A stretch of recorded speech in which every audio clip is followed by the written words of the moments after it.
Nigerian pilot, army bomb kills 30. Nigerian army claims responsibility for inadvertently bombing Igabi area in Kaduna State. GOC 1 Division is said to have admitted NA was on routine mission against the terrorists when the incident happened. Victims were said to have gathered for a Maulud celebration when a bomb dropped on them. State Deputy Governor conveyed condolences to families that lost their loved ones in the incident. And the Daily Sun also talks about the same story, this time saying Army admits killing villagers in bombing target error, says pilots mistook victims for terrorists. Kaduna investigating incident. That's from the governor. And leadership is looking just above the masthead. 38 abducted varsity students still with bandits. Parents speak there. And then you also see Federal Government Defense Corp 28 delegation amid controversies, anger as army bombs Kaduna villages. This Nigeria. Outrage over military wrong bombing of Kaduna village. That story is trending on almost all of the newspapers this morning. Conflicting figures over death toll amid counter claims of responsibility. It's one mistake too many by the Nigerian troops. I see that story on brain drain by doctors there. Well, the Daily Times, outrage over killing of 30 villagers in Kaduna by military. But you also want to look at that story at shot over escalating protests by students. Food insecurity, about 15 hectares of land. A story there is on page 5. And if you take a look at the daily asset too, it talks about that same drone attack on Kaduna civilians. And of course, when you look at the bottom of the page, finally, FG takes delivery of second Niger bridge from contractors. Nigerian Express, El-Rufai floats $100 million company begins operation January. Police beef up security for crime-free Calabar Carnival, and you still want to see that story on Julius Berger and the bridge there, Niger Bridge. Going on to Nigerian News Direct, of course, the bombing story is still there. Mixed reactions as accidental bomb kills injures many in Kaduna community. Air Force denies involvement. Army has explained itself, claimed responsibility. When you go to the bottom of the page, you see robbery attack. Gateway police shuts down amid security concerns. Tying back straight to the ATBU story where a student was killed by robbers. First news, federal government resumes Boko Haram suspects trial, releases 896 fighters, a special court jails for financing terrorists. Business AM, talking business now. COP 28 sets goal to boost clean energy, phase out fossil fuels. And of course, if you take a look at the top of the page, Nigeria's tech ecosystem absent in $117.8 billion global HPC market. EM's developing countries among top growth drivers 2018 to 2021. All right. Interesting headlines this morning. Absolutely. Let's come to our reviewers to see where they're waiting. I'm sure we'll first look at the anger as the bomb that hit over 80 people, some claim. 30 Army has come out to say that, yes, they take responsibility. But why in the first place? Well, the tactical error. And it's good that the Army has admitted this error so that it rests all speculations that might arise from this unfortunate incident. For me, I think that beyond just taking responsibility and apologizing to the people and government of Kaduna State for this very, very terrible happening, I think sanctions should be applied to whoever was responsible for this tactical error. I mean, you shouldn't carry out misplaced bombing that would lead to the loss of lives of over 80 people and many more injured, and no head should be left not rolling. So I think sanctions should be applied. Whoever was responsible for this tactical blunder should be sanctioned appropriately, while adequate compensation should be made to the families of the bereaved, even though nothing can compensate for loss of life. But I was going to actually ask you that. Yes. How do you compensate the family for the loss of a loved one? No, that is in addition to taking the relevant or right actions to sanction whoever was responsible for this. the government must still pay compensation to the families, adequate compensation, and make sure this does not occur again. I mean, it is double jeopardy. To be able, or isn't it something that could have been foreseen? Yes, the thing is, in military operations such as this, such as the nature of what's happening in the Northwest, sometimes there could be error of judgment. The army is actively involved in combating terrorists in most parts of the Northeast and the Northwest. And so, in wartime, such kind of tactical blunder or error of judgment by those who plan operations could happen. However, it should be minimized at all times. And whenever it happens such as this, the authorities should own up. Because if they didn't own up to this, we'll still be having conversations about who did it or who did not do it. So at least they've owned up as a responsible institution to say, look, it's our error, it's our mistake. But beyond this, whoever was responsible for this mistake should be sanctioned. I don't know what their own rule book says about sanctioning for such thing, but we know there must be sanctions for such, negligence of duty or any other form of unprofessional conduct that may have resulted into this. That should be sanctioned, and the sanctions should be made known, for example. But beyond that, beyond apologies, beyond taking responsibility, adequate compensation, so that next time the government itself will know that you can't just allow this to happen and everybody goes to sleep. This has happened before. It happened in Borno. Yes, it has. Remember the Iran bombing by the Air Force? And so we don't want to see this form of double jeopardy being suffered by citizens that are ravaged by terrorists, and then those that have come to rescue them are also sometimes killing them. But this was in the line of duty, so you can understand that they didn't just go out to go and bomb citizens. Collateral damage. They went to actually fight terrorists, and they mistook a gathering of unarmed, defenseless, innocent citizens for terrorists. Now, while that is a mistake and they've admitted it, somebody should pay for that mistake. Yes, the Army Chief of Staff must ensure that somebody, whoever was responsible, should pay for that mistake. But in addition to that, the federal government should compensate the families. I think there's something called reconnaissance in military terms. And if you look at the headline there, it says victims were said to have gathered for a lewd celebration when the bomb dropped on them. Wasn't there proper reconnaissance before deploying a drone to bomb that gathering? The point is, it's still a developing story. From media perspective, we see it as a developing story. And like Mojid has said, let proper investigation be done to unravel what actually played out, what led to all this. Because as the media, we have to be careful. I've gone online to see comments about the story. Some people are saying, trying to compare it to what is happening in the southeastern part of the country. That when things like this happen in the southeastern part of the country, is attributed to unknown gunmen, even when at times it's the military or the Nigerian Air Force that is directly culpable. Why is the military taking responsibility for a similar incident in the northern part of the country? Obviously, people are bound to read conspiracy to things like this. And that is why a thorough investigation on the part of the Nigerian Army is very, very important. Because, as a media man, even as a layman, I can read a lot of conspiracy to it. When you look at the numbers, where it took place. It didn't take place in an isolated village. It didn't take place, in an ungoverned space. In fact, those who knew the location where it took place, say it's very close to, Mojid will know, it's very close to the Nigerian Army facility in Kaduna. They say very close. So when you talk about reconnaissance, there's supposed to be coordination between, because the bomb that speculation again, as the media, we have to be careful, that is alleged to have used a smart bomb.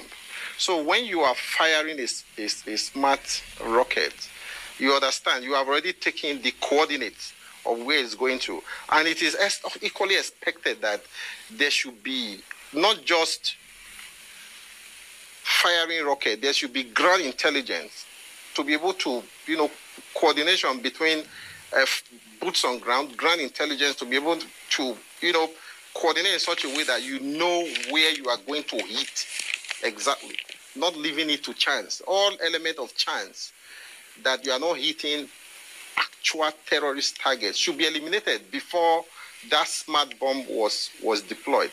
Be that as it may, I believe that we should give the benefit of the doubt to the Nigerian army, allow them do their investigation, make sure that those who made this mistake, let's call it a mistake for now, are actually punished and reparation paid to some of the victims of these of the village shouldn't be reached. Some of the village said that the numbers could even be more, that these numbers are just the ones the military have released to the public, but they feel that some of those people who haven't seen their loved ones by this morning, they will also do a head count to know those who still are missing. So I think an investigation, like you said, is really critical. Because the number is, like Delia said, is reporting 80.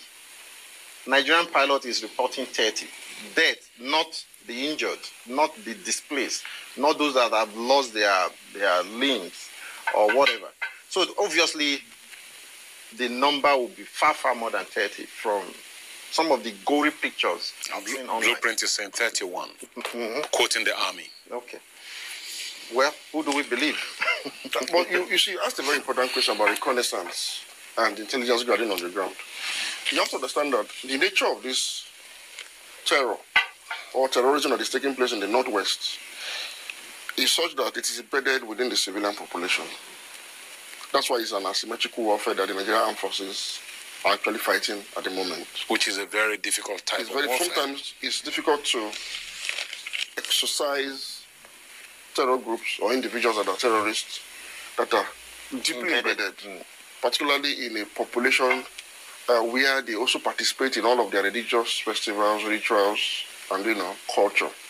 So I'm sure that whatever error that resulted into this fatality may have been as a result of that difficulty is sometimes making clear distinction between terror groups or group of terrorists and the civilian population, because I can assure you that in some of these areas, the same gathering you saw by, citizens that are not terrorists, for example, carrying out religious activities, you also see terrorists doing the same thing.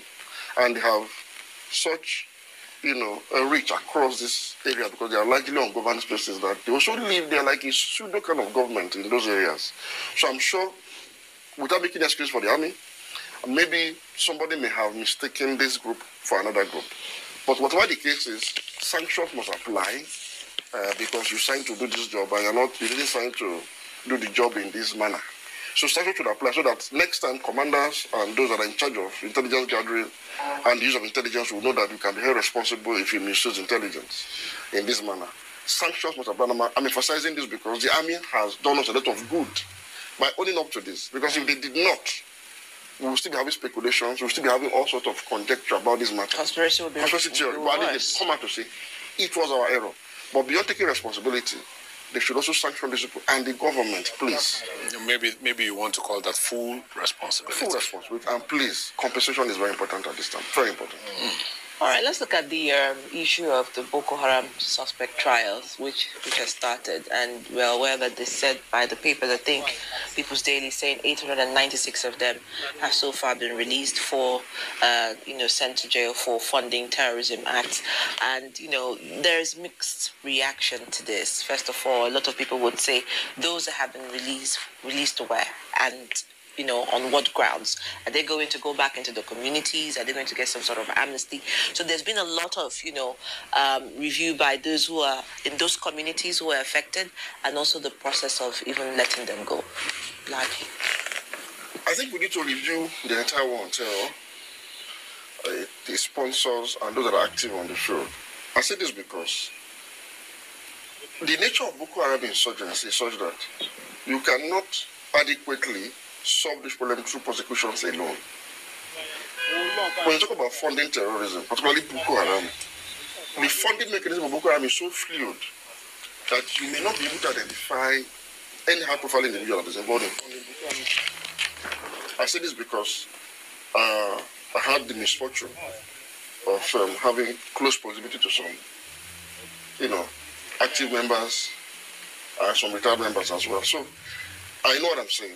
It's so fluid, and that's why I've always made the point that to holistically solve this problem, because this is more than 10 years now that we're facing this insurgency, the state needs to move in forcefully into the lives of Nigerians generally, and how do I mean? You cannot continue to wage a war and allow the factors that actually gave rise to this insurgency in the first place to continue to thrive in society. So we need a religious reform, state-backed religious reforms, that will roll back this wave, this tide, this tendency of indoctrination and radicalization that has resulted into a situation where you kill 10 insurgents in the field, you have 100 replacements waiting and ready to take up arms and continue the struggle. For some of these people, it's a religious duty, something that is incumbent upon them. And I have always said it that the seed of radicalization was actually sown in mainstream religious orthodoxy in this country. And it is that seed that needs to be uprooted so that it will stop germinating more radicals. But wouldn't that be a rather tough job? It's a tough but necessary job. And the more you keep postponing it, we'll be having this conversation in the next 10 years about insurgency, trials, and release. Maybe I should just come in here. As a journalist on the field, there was a time we had this interaction with the chief of defense staff. When Irabo was the chief of defense staff, we had a media interaction with him. And this question always popped up.